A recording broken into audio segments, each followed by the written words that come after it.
Whether you're a skeptic or a believer, join me, Rob McConnell, as together we'll investigate the world of the paranormal and the science of parapsychology here on the X-Zone Radio TV show on XZBN and the X-Zone TV channel on Simul TV. Since 1990, the X-Zone Radio TV show has been the place where people dare to believe and dare to be heard. Together, we'll investigate UFOs, aliens, ghosts, Bigfoot, psychic phenomenon, lake monsters, conspiracy theories, government cover-ups, the truth embargo, alien abductions, ESP, haunted locations from around the world, and so much more. With over 28 years of broadcasting and more than 4,500 individual guests, the X-Zone is truly a place where fact is fiction and fiction is reality, as evidenced by the credibility, integrity, and professionalism of the guests that we bring to our international audience. If you have seen a UFO, had a close encounter, seen a ghost, Bigfoot, lake monster, or a story that you would like to share or have investigated, contact me, Rob McConnell, by sending me your email to xzone@xzoneradiotv.com, or you can call toll-free 1-800-610-7035, extension 143, and on Skype, X-Zone Radio TV. For more information on the X-Zone Radio TV show with yours truly, Rob McConnell, visit www.xzoneradiotv.com or www.xzonetvchannel.com or simultv.com and xzbn.net. Until next we meet here in the X-Zone from our broadcast center and studios in Hamilton, Ontario, Canada, always remember, X-Zone Nation, keep your eyes to the sky and your heart in the light.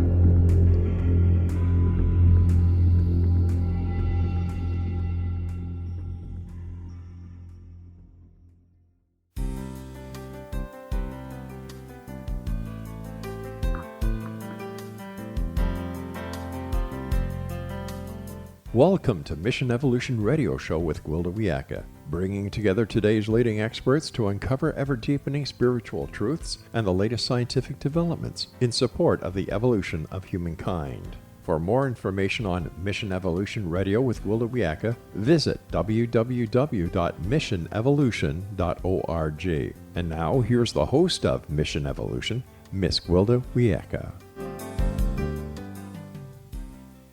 Hello, dear friends. This is Mission Evolution Radio Show, where we share innovative thoughts with today's leading scientific and esoteric experts, supporting the path to unity and enlightenment.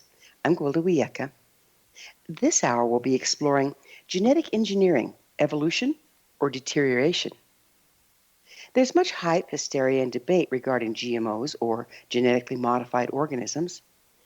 The GMOs most debated are those that alter the genetics of our food. Commercial sale of modern genetically modified foods began in 1994, and since that time, GMO produce has become a large part of our food supply. What few of us recognize is that humans have been genetically modifying organisms for over 30,000 years in the form of selective breeding or artificial selection. The earliest evidence of artificial selection of plants dates to 7800 BC. Scientists have found domestic varieties of wheat in archaeological sites in Southwest Asia. One of the most dramatic alterations in plant genetics occurred through artificial selection of corn.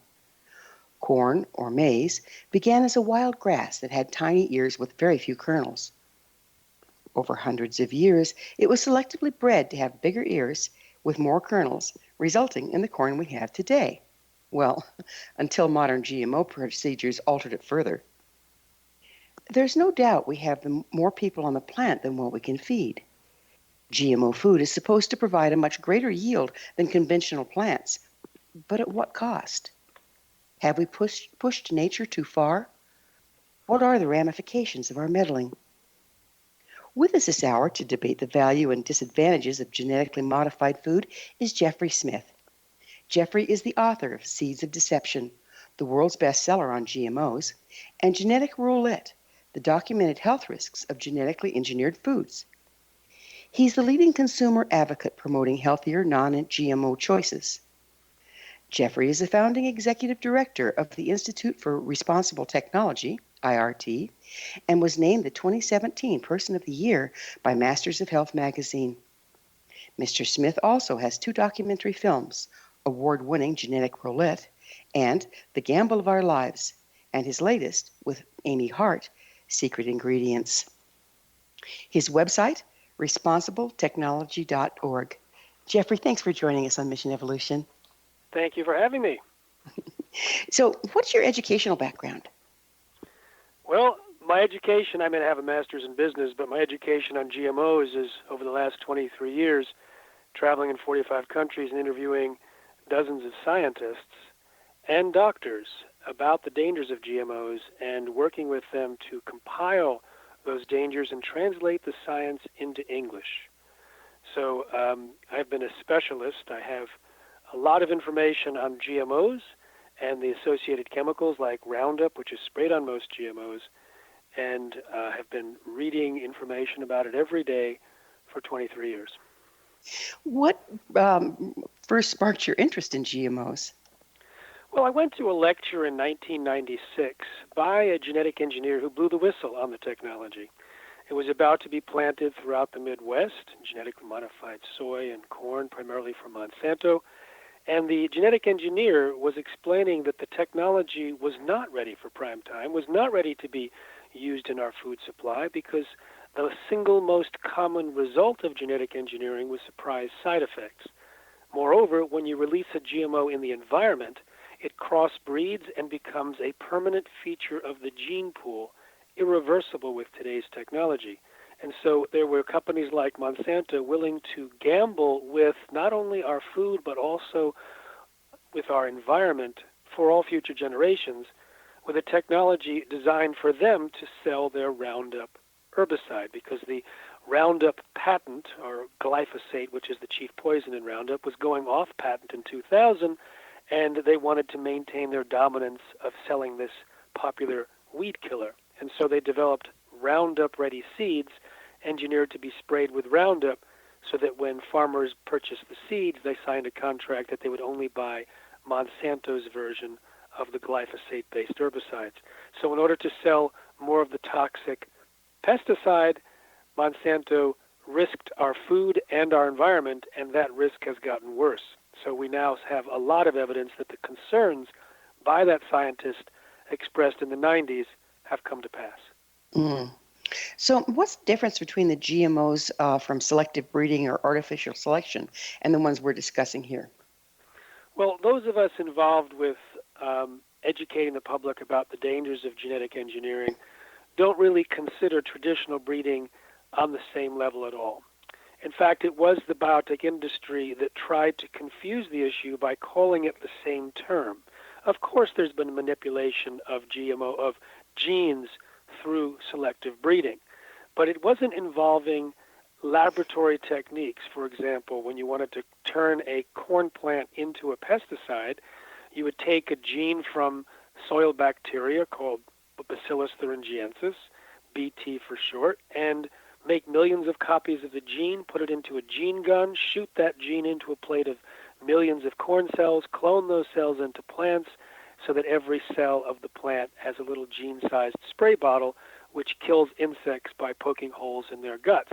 Now that is created only in a laboratory. It's not something that can happen naturally, and it creates massive collateral damage in the DNA, including the possibility of increased allergens, toxins, new diseases, and nutritional problems. These were the concerns of the FDA scientists who were asked to weigh in on policy about how the U.S. government would regulate these high-risk foods, and they said that the GMOs created unique risks different than traditional breeding. But the person in charge of policy at the FDA was the former attorney of Monsanto, later Monsanto's vice president, who in fact hid the evidence that the scientists' overwhelming consensus at the agency was a concern, and said instead that the agency was not aware of any information showing that GMOs were different in any significant way.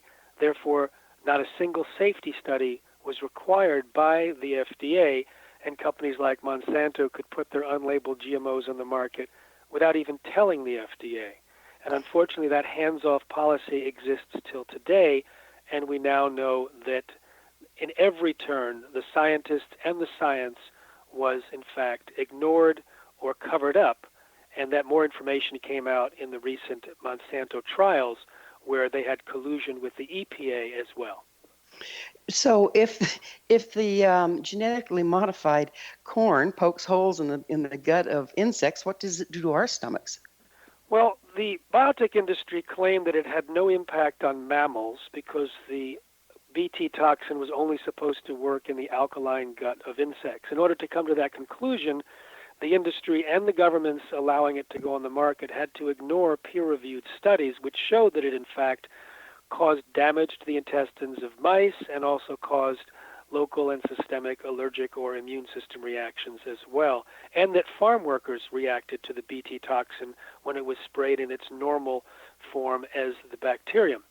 Now, it turns out that in a laboratory with high doses of Bt toxin derived from Monsanto's corn, it poked the same holes in the walls of the intestine of the cells that were found in the intestines as it did to kill insects. They also found that in the bloodstream of 93% of the pregnant women tested in Canada, there was the Bt toxin, and in 80% of their unborn fetuses. How did the Bt toxin get into the blood? Perhaps going through holes that it poked in the gut walls. Now, what's interesting is that if it gets into the blood, other studies have shown that it is toxic to red blood cells, and because it pokes holes in human cells, we have to be concerned about the offspring where there's no blood-brain barrier, because now we have a hole-poking toxin not only in the blood but possibly the brain of the offspring of this generation. So it crosses the placental wall, is that what you're saying? Yes, it does. It goes into the bloodstream of the fetus, according to the researchers.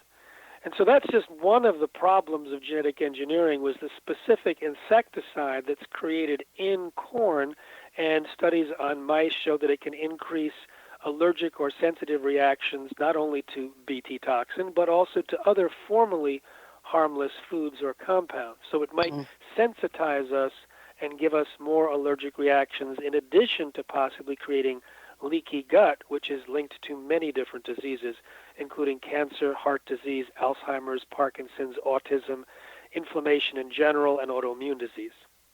So like MS, autoimmune disease, and, well, cancer is inflammatory, right? Yes, in fact, so many of these diseases are rising in parallel with the increased use of GMOs, more than 30 diseases. Now, if we just looked at the epidemiological evidence, that's kind of weak on its own because correlation does not mean causation. However, the story about how GMOs are linked to these more than 30 diseases is rather compelling, and we believe that it is a primary driver of ill health in the United States and around the world. And we've got the evidence that convinces many, many people, including doctors, who are now prescribing non-GMO and organic diets by the thousands and reporting improvements in their patients that occur very, very quickly. And we've documented this. In fact, Amy Hart and I created a film called Secret Ingredients that looks at more than a dozen individuals and families that switched to an organic diet and reversed all sorts of diseases, including We're going to have to talk about that and disease reversal on the other side of a commercial break. Jeffrey and I will return shortly, so don't go away. You're listening to the Mission Evolution Radio Show, coming to you on the X Zone Broadcast Network, www.xzbn.net.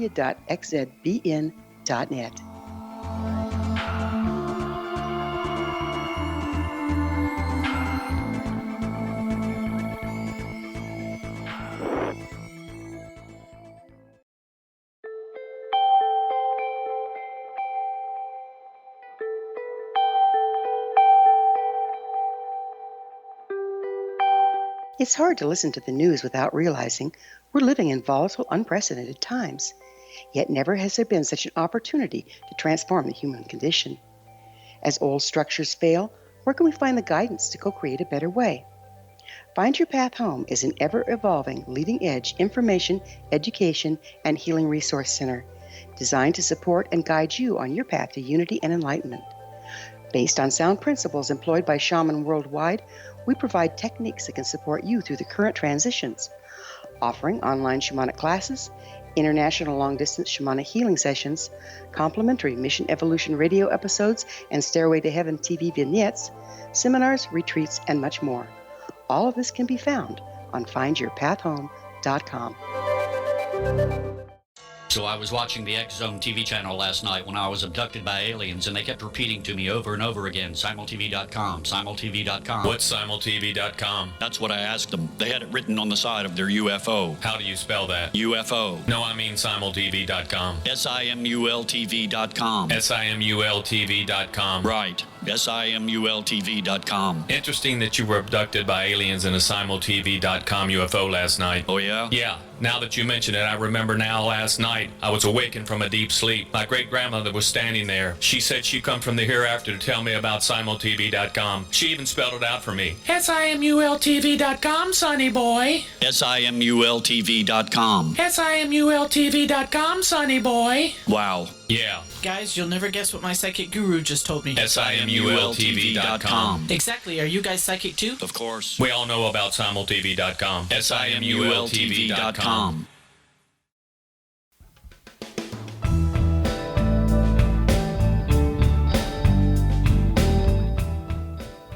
Welcome back. This is the Mission Evolution Radio Show, missionevolution.org. We're dedicated to unification and evolution of consciousness. Our guest this hour is Jeffrey Smith. His website, responsibletechnology.org.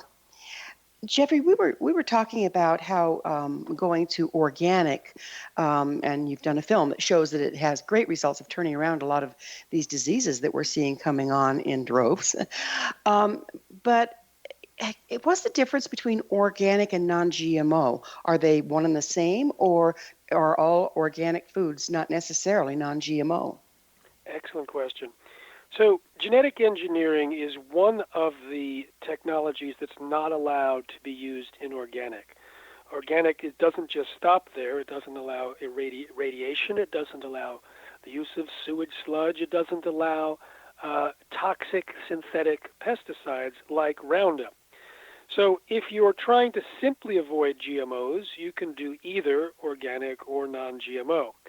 But we have found that one of the great drivers of those diseases is not just the genetic engineering process, which causes all sorts of side effects, but also the Roundup herbicide, which is sprayed on most GMOs. More than 80% of the GMOs in the United States and around the world are created by Monsanto specifically to withstand sprays of Roundup herbicide, which includes the chief poison, glyphosate, which was determined by the World Health Organization's top committee as a probable human carcinogen, meaning it causes cancer.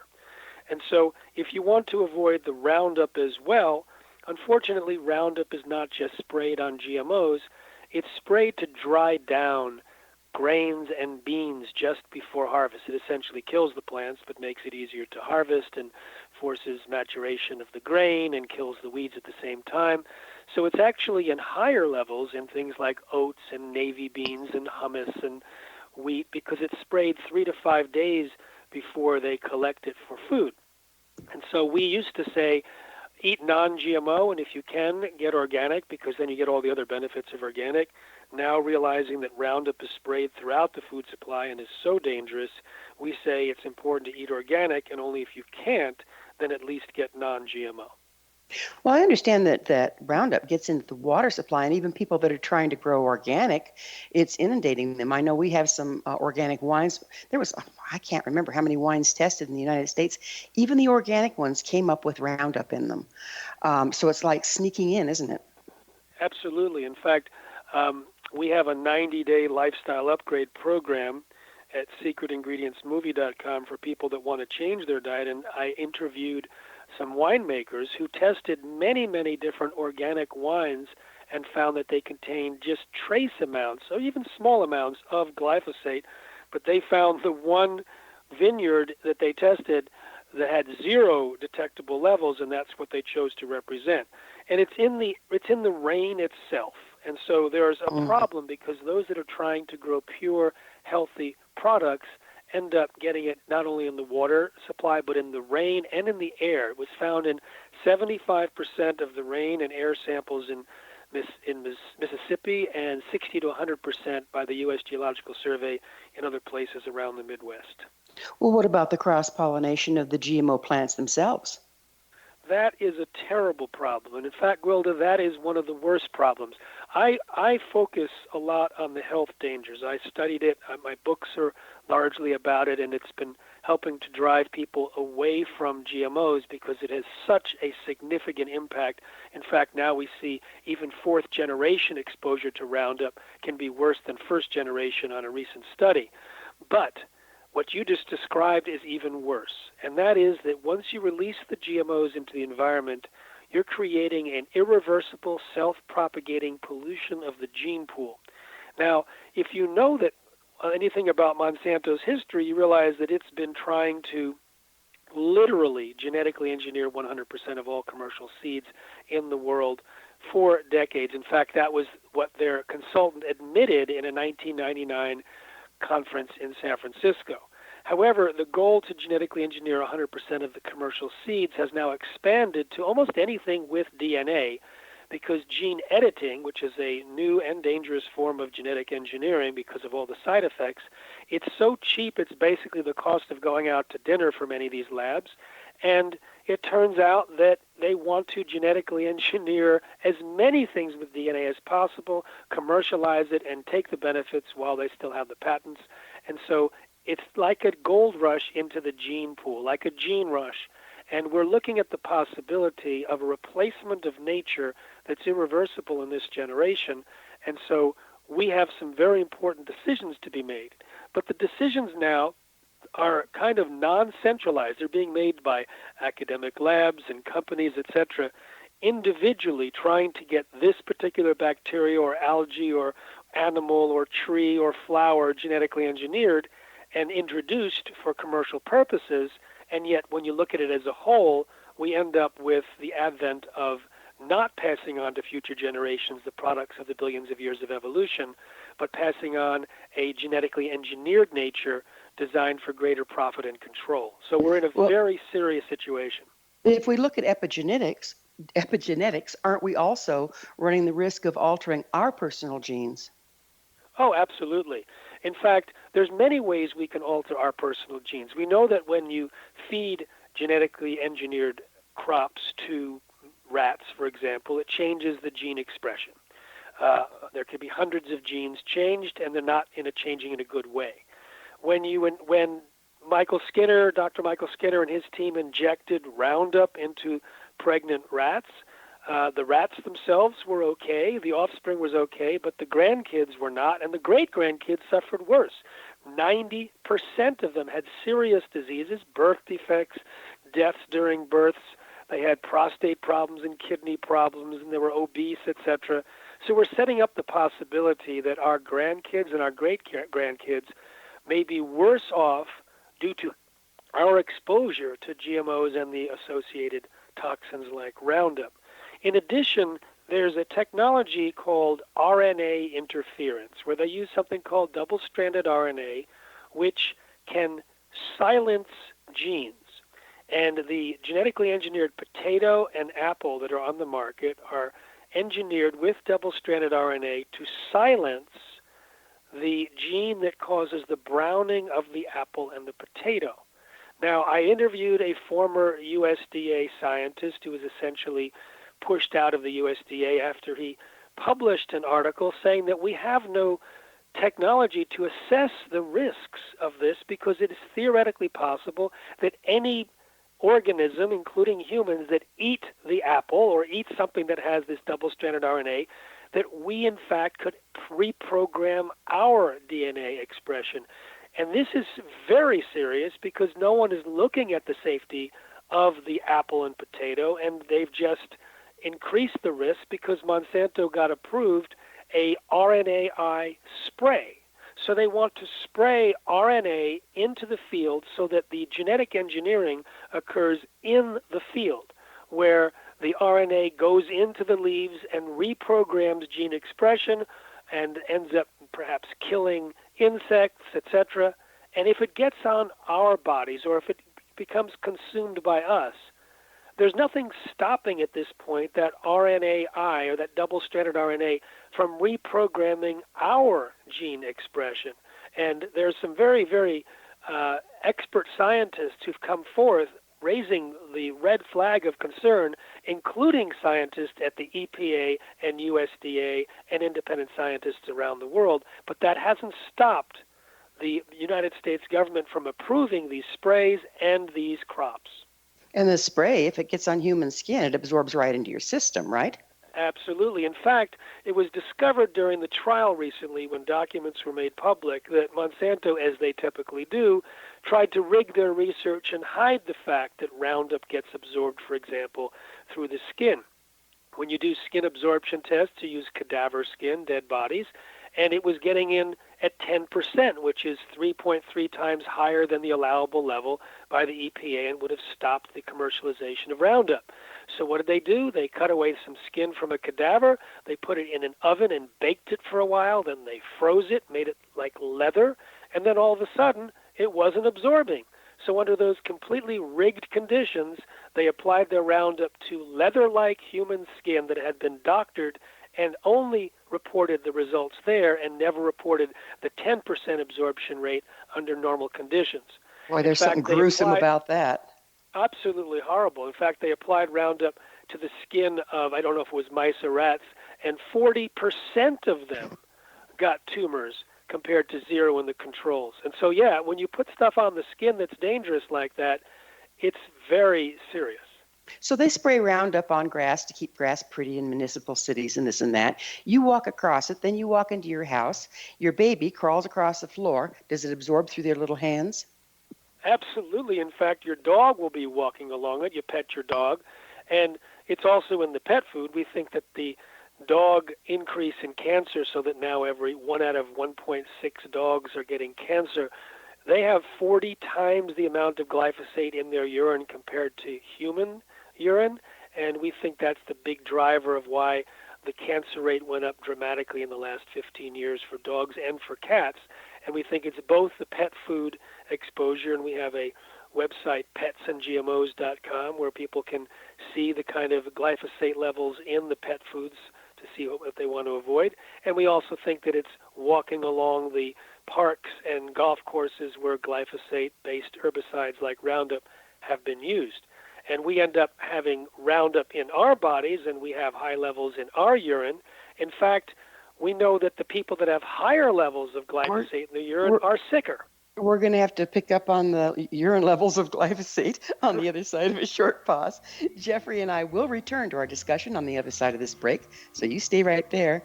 This is the Mission Evolution Radio Show.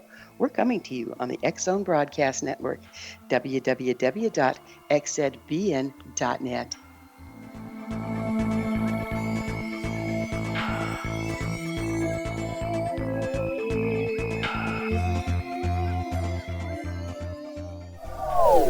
They are here, and they've been here for thousands of years, making their presence known in the shadows. They might be seen by a lonely motorist on a deserted road late at night, or by a frightened and confused husband in the bedroom he is sharing with his wife. But who are they? What do they want? Why are they here? Perhaps most concerning, has the government been aware of their presence all along? The new book by Ellie Marzulli, UFO Disclosure, the 70-year cover-up exposed, delves into the world of UFOs. Can full disclosure be soon? Order now and receive a free hour and 37-minute DVD on the UFO phenomenon. UFOs are real. Get both the book and the DVD, a $40 value, for only $19.99. To order your book and DVD today, go to lamarzulli.net. That's LAMARZULLI.net. Rob McConnell here, presenting an overview for Nicholas Paul Jennings, author of a fascinating book, Amen. It presents facts revealed by Egyptologists, facts that enable us to understand why Amen is the beginning of creation of God. It provides recommendations for religious leaders of the major religions to unify their beliefs and teach the Word of God. Love one another.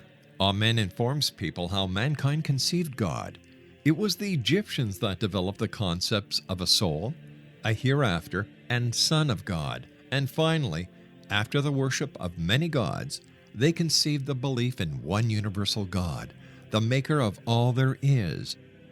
For more information, visit www.futureofgodamen.com. That's www.futureofgodamen.com. You have heard of the X Zone? Now watch it on Simul TV, plus 500 video games, live TV channels, free video on demand, worldwide, and more. Does this sound like tomorrow's television? Well, it is, but you can have it today, right now. It is Simul TV. Simul TV offers what the others only wish they could provide. 15 exclusive channels like X Zone, sci-fi, and horror. We are worldwide. No other provider offers that. 500 built-in video games. No need to have an extra expensive system. We have them included. Free video on demand. Live streaming events from around the world. Interactive online network, and much more. Tomorrow's TV today. Simul TV. Sound too good to be true? Well, it's not. You can have Simul TV today. Sign up at simultv.com. Do it today.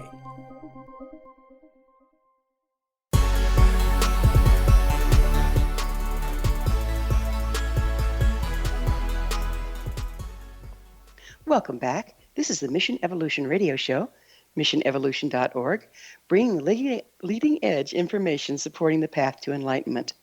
We're speaking with Jeffrey Smith. His website, responsibletechnology.org. Jeffrey, I've heard on numerous occasions that Americans were fed experimentally genetically modified food for 10 years before it was disclosed. Is that truth? Well, it's not that they hid it from Americans. They just never shared the experience widely. When I first got involved in GMO advocacy in 1996, people hardly knew what it was. It was not required to be labeled in the United States. And so, yes, it was done in a stealth manner, but it's not like they denied that it was happening. They just didn't report on it. And it was interesting. I was reading the reports in Europe on a daily basis about GMOs, and there was almost nothing in the United States. In fact, there was one episode that happened in Europe that was described by Project Censored as one of the 10 most underreported events of the year, and it was huge headlines in Europe. A Dr. Arpad Pustai was given $3 million to test for the safety of GMOs and to create the protocols that would be used by Europe to assess GMO safety. And he was a pro-GMO scientist and didn't expect to find any problems, but what he found shocked him. Just in 10 days, the supposedly safe genetically engineered potatoes that he was using created massive damage to the rats. They created potentially precancerous cell growth in the digestive tract, smaller brains, livers, and testicles, partial atrophy of the liver, and damaged immune system. Now, he realized that what caused the problem was the generic process of genetic engineering, the same process that was used to create the genetically engineered soy and corn and other products that are on the market. And he went public with his concerns, was a hero for about 2 days at his prestigious institute, and then calls from the UK Prime Minister's office resulted in his being fired the next day, silenced with threats of a lawsuit, and there was a campaign to destroy his reputation in order to protect the reputation of genetic engineering and biotechnology. 7 months and one heart attack later, he was given permission to speak before Parliament, and that got his gag order lifted. And it turns out his study did, in fact, say what it did do what he said. It basically indicted genetic engineering as inherently unsafe and exposed that the so-called safety studies done by the industry and approved by the government were just a facade, and that if anyone actually looked deeper into the GMOs, they could find all sorts of problems, and that has been the case now. We see early death, organ damage, we see obesity, tumors, we see all sorts of things now when independent researchers look for the results of genetic engineering and Roundup, and it's largely hidden and covered up by the biotech industry and ignored by the government. So, what percentage of our food, and everything? It seems like this has really become invasive. What percentage is being distorted by this? Well, you've got two different categories. You have the GMOs and you have the Roundup. Roundup is a much bigger footprint because, as I say, it's sprayed on the wheat and the oats and basically all the grains, and it's sprayed on the beans. It's also sprayed on potato fields and sweet potato fields and citrus orchards. It's sprayed on vineyards. It's sprayed all over, and so it pervades the food supply, but not completely. We have on our site at responsibletechnology.org a compilation of the different research reports done independently because the government refuses to test for the residue levels like they do for all of the other weed killers. Why do However, they refuse? Well, they have been marching lockstep with Monsanto for decades, and you can get a quote from the New York Times with someone formerly from the FDA saying that the regulatory agencies have done everything that Big Ag has asked them to do and told them to do, and that's the case. Now, in the case of Roundup, the excuse was, oh, it's so safe, we never have to test the residues. Well, it turns out it damages the fundamental foundations of our health. It's an antibiotic, so it messes up the gut bacteria. It creates breaks between the cells of the gut, so it can create leaky gut. It makes minerals non-absorbable, so it can lead to all sorts of diseases and break down certain metabolic pathways, including those that produce serotonin, melatonin, and dopamine. It's a mitochondrial toxin. It's a probable human carcinogen. It's linked to birth defects. It damages our gut walls. It suppresses digestive enzymes. It causes hormonal disruptions. And if you were able to capture each of those things that I just said, and you have a medical background, you realize, oh my God, these are the foundations of health. No wonder more than 30 diseases, from autism and diabetes to heart diseases and cancers, are rising in parallel with the increased use of Roundup sprayed on the GMO acreage. So are there scientific studies proving that there's a link between Roundup and these illnesses? Yes. In fact, the one that is the strongest proof is with something called non-alcoholic fatty liver disease.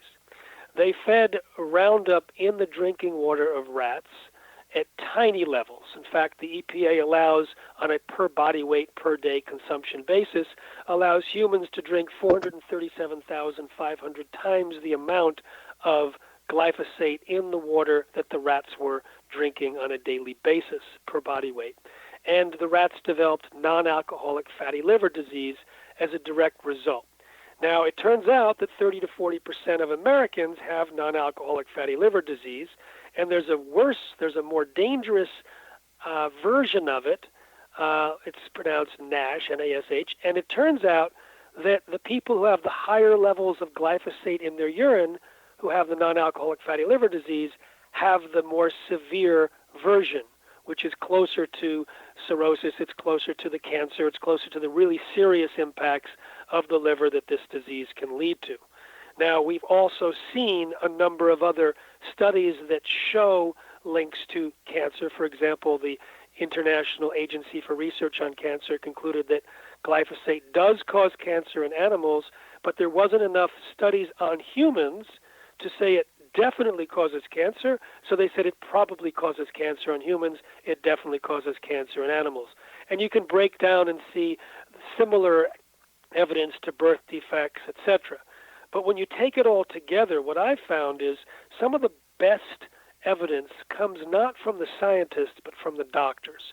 I had the honor of bringing the evidence to the medical profession starting in 2006, and I was going back to these conferences giving new information about the documented health risks, and the doctors started to prescribe non-GMO or organic diets, and they started telling me what was happening. Because if you add up all the number of mice and rats that have been experimented on in the laboratories, it might not even reach one doctor's total patient load, where one doctor said she put 5,000 people on a non-GMO and organic diet. One another told me it was about 9,000, and they both saw dramatic, swift changes. And I started asking audiences at 150 different lectures, please tell me, what did you notice when you switched to non-GMO organic? They'd raise their hand, they'd say it, I'd ask how many others noticed this, and then I put out a survey because it was consistent in 150 lectures, including the more than 24 medical conferences where the audience was speaking on behalf of thousands of their patients. So we surveyed 3,256 people who reported getting better from the same 28 different diseases. The number one in every lecture and also in the survey was digestive disorders. 85.2% of the people reported getting better from digestive disorders. And then there was fatigue and obesity and brain fog and anxiety and depression and pain and allergies, etc. Common things, and all of the things that I just represented were above 50%. And it went down to things like autism, diabetes, infertility, gluten sensitivity, etc.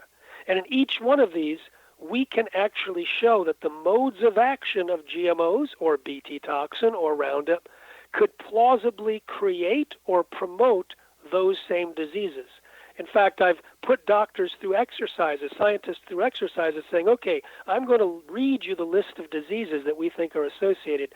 Here, you know what Roundup, for example, does to the gut bacteria or to other systems. Can you link those changes to these diseases? And they do every time. Wow. So there is a way to turn this around as individuals if we shift our diet, do you believe?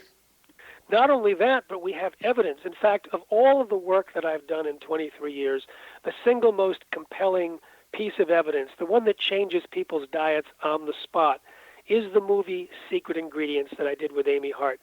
At secretingredientsmovie.com, if you watch the film, and you can also get it on iTunes and Google Play and Amazon, if people watch the film, virtually everyone, even if they're already eating largely organic, virtually everyone wants to eat more organic. And we've been hearing from people since the movie was released that they make the switch and they get better. And so one of the most common things in my life, perhaps more than anyone in the world, is to hear the testimonies of people that switch to organic, and so many diseases and disorders are turned around. People get more energy, they have more brightness in their lives, and so too are their pets influenced when the pets switch to organic pet food. So it's so absolutely consistent that in my world, it's basically a predictable reality. But in our 90-day lifestyle upgrade program, which we offer to people who watch the film, we actually ask people to do a symptom food diary so they can see for themselves.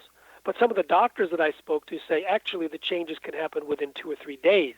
Well, that's really good news. We're going to have to talk further on the other side of yet another quick break. Jeffrey and I will be back shortly, so don't leave us now. This is the Mission Evolution Radio Show on the X-Zone Broadcast Network, www.xzbn.net.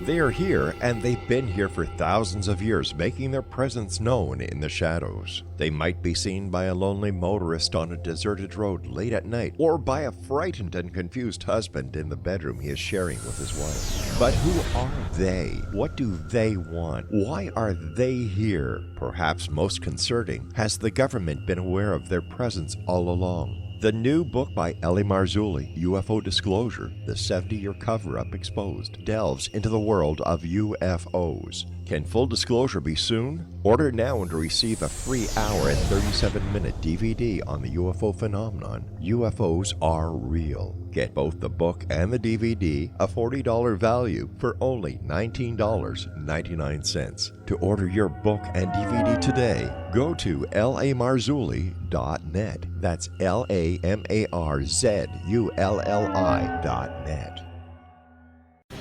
Christopher Fulton is a survivor of the national security state. All he wanted to do was preserve history when he acquired a Cartier watch from the estate of President Kennedy's personal secretary. But that simple act set off a terrible chain reaction. He was pursued by the U.S. Justice Department and the FBI, thrust into the middle of the U.S. government's Assassination Records Review Board, even monitored and pursued by the Russian government. All because that Cartier watch was the missing link of evidence, a timepiece worn by JFK that fateful day in Dallas, a link resulting in Christopher being incarcerated and attacked for 9 years because he opened a hidden chapter in history. The intriguing journey outlined fully in Christopher Fulton's memoir, The Inheritance, is available now through TrineDay.com or Amazon.com.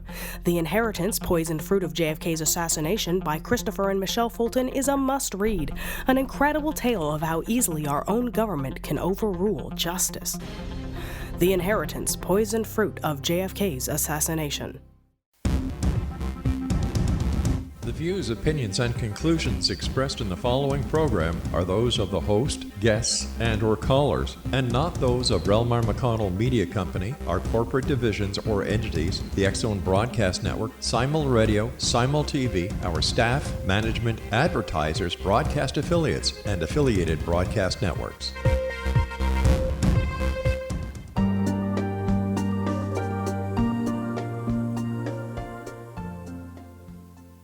Welcome back. This is Mission Evolution Radio Show, bringing together gifted people of service to the world. To suggest a topic or guest, email us, info@missionevolution.org. Our guest this hour is Jeffrey Smith.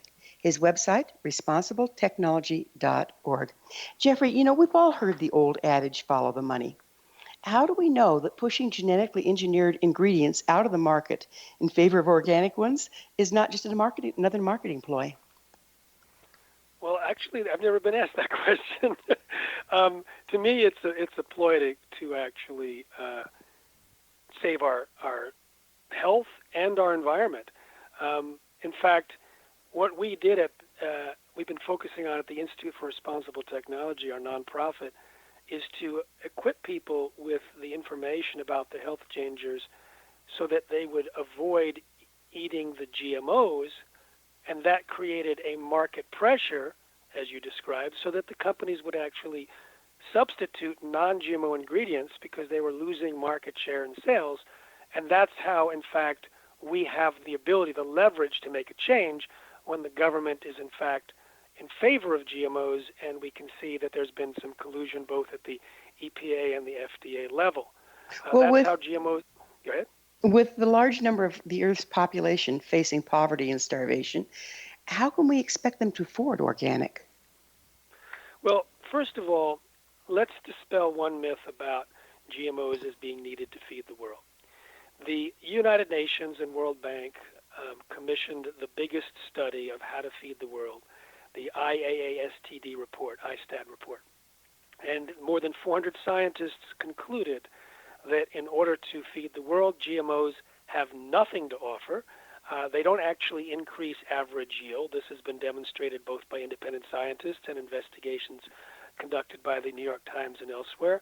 They don't increase average yield, whereas things called agroecology and beyond organic can double yields in developing countries. One study of 12 million farms showed a 79% increase in yield. And actually, the organic products do not get the government subsidies. They don't get the support that the chemical-based industry provides. And yet, according to Rodale Institute, which has been doing side-by-side studies of organic versus GMOs for years, there is no yield difference on that level except in times of inclement weather where the organic outperforms the conventional. So part of the reason why organic is more expensive is because of the lack of government support. And as I've seen on bumper stickers, eat organic food, or as our grandparents called it, food. We've been able to produce organic food before World War II when the byproducts of the bomb-making material were then converted into the nitrogen fertilizers, and the nerve gas was converted into insecticides. Prior to that, we had organic food that fed the world, and we had the knowledge of systems to keep them biodiverse. Now, with the influx of the agro-business, we're eliminating the biodiversity and making our crops actually weaker and more dependent on the chemical inputs. So experts, yeah, go ahead. Within this, what's happened to the soil? The soil, unfortunately, is one of the greatest casualties, and it's something we cannot afford to allow to continue. When you spray the ground with these chemicals, you destroy a lot of the microbiome, which helps create the minerals and convert minerals to assimilable levels for the plants. It causes runoff, etc., and we're losing our soil at an alarming rate. Now, the whole cornerstone of organics for decades was to build up the soil because the quality of the soil creates nutrient-dense food, which creates healthy bodies, etc. And if you look at a genetically engineered Roundup-ready cornfield next to a regular cornfield after a rain, the GMO cornfields got puddles because the Roundup has killed the bacteria in the soil that creates the spongy infrastructure, so the water doesn't get absorbed as much, and then it runs off, taking with it the nitrogen, taking with it the topsoil, and we end up pushing that into, for example, the Mississippi River, and then sending it downstream where some of it evaporates, and now there's the high levels of Roundup in the air in Mississippi, etc. So it becomes a whole environmental catastrophe. Yeah, it's just one big muddy mess, it looks like to me. Is there some studies being done on how we can turn this around? Yeah, some friends of mine have been doing these studies on soil to remediate it from Roundup, for example, because unlike the advertisements in the old days where Monsanto declared that Roundup was biodegradable, they actually got convicted by a New York court for false advertising, and they continued to advertise it as biodegradable in Europe, and then got convicted in France for the same thing. The longest reported half-life, meaning the time it takes for Roundup to break down into 50%, was 22 years. Now, it normally is quite a bit less, but it can take years to break down in the soil. And so they're looking at biological remediation, release of certain beneficial bacteria in the soil to chew up the glyphosate, and that hasn't yet been released, but there's been efforts underway. So we could possibly create with the same demon that created this mess something that then eats the Roundup and removes it from our systems? Well, I wouldn't say it creates the same thing because it's just natural healthy bacteria, and that's used like compost, for example, has natural healthy bacteria, and it's something that farmers have been using for generations. But we're not spraying more toxic chemicals on there to break it down. We're using the biological remediation. So how can we turn harmful farming practices around to provide adequate nutrition during and after the transition? Because that's going to be a huge change. You know, it's a great question, and I think the first step is to take us off the GMOs and then also switching over to organic. And when looking at the whole farm infrastructure, the whole agricultural infrastructure, what drives it primarily is demand. There's a lot of disinformation given directly to farmers because the source of their information is primarily the GMO makers, because the GMO makers sells the seeds, they sell the agricultural chemicals, they give money to the land-grant universities and determine the research protocols, and then the land-grant universities dispatch the agricultural extension agents that tell people when to spray and how to spray. The farm press basically cannot speak against GMOs or Roundup because that's the primary need for them to get the advertising. I've been told that by the farm press. They can't speak against it on radio. The farm organizations like the Farm Bureau receive money from the biotech industry, and the USDA is very tied with the biotech industry as well. So I've analyzed the situation, and the farmers in the United States, especially the Midwest farmers, are the single largest targeted group for disinformation. The others are politicians, media, and academics. But so to try and convince the farmers directly is very difficult. But if you convince consumers who then demand non-GMO and then organic, that changes the marketplace in a nice organic way. And that's actually happening with 46% of Americans saying they're seeking non-GMO food. The main food companies are scrambling to eliminate GMOs from more and more brands. So with GMOs being so widespread, what's the most potent thing we as individuals can do to correct the problem? I think there's two things. I think there's changing our own diets, and not just to non-GMO but to organic, and to share that experience with others, to share the information like this interview, for example, with others, because there's a lot of disinformation out there, and the recent Monsanto trials pointed out that Monsanto has a budgetary line item called Let Nothing Go, where every single comment by a scientist, every single post on Facebook, everything on social media that would reveal the damage done by GMOs or Roundup is they attempt to counteract it with disinformation. And so people get confused. So not only changing our own diet, but very important to share the truth with others so that people can act with that truth in mind and make healthy choices. So what about we've got just a little time left. What do you think about the generational thing? Can we turn that around? I mean, we've already poisoned the generations to come. You know, I asked Dr. Michael Skinner from Skinner Labs at Washington State University that very question. He found that 90% of the great-grandkids of the mother rats injected with Roundup or glyphosate had significant damage. He was not very optimistic, but I have been talking to doctors. In fact, I interviewed many, many doctors and scientists on how to reverse, to detox, repair, and rebuild the body from the ravaging effects of GMOs and Roundup. And there are many protocols out there. Just as we can create the gene expression in one direction, we can create gene expression in another direction. So well, I've been working. That is the good news. As always, time has flown, and now we're out of it. Jeffrey, thank you so much for coming on the show. My pleasure. Thank you for having me. Our guest this hour has been Jeffrey Smith, the author of Seeds of Deception and Genetic Roulette, the documented health risks of genetically engineered food. He also has 2 documentary films, award-winning Genetic Roulette and The Gamble of Our Lives, and his latest with Amy Hart, Secret Ingredients. His website, responsibletechnology.org. For our amazing past episode collection, visit our website, www.missionevolution.org. This has been Mission Evolution Radio Show with Gwilda Wiyaka on the X-Zone Broadcast Network, www.xzbn.net. Join us next time as the mission continues, bringing information, resources, and support to our evolving world.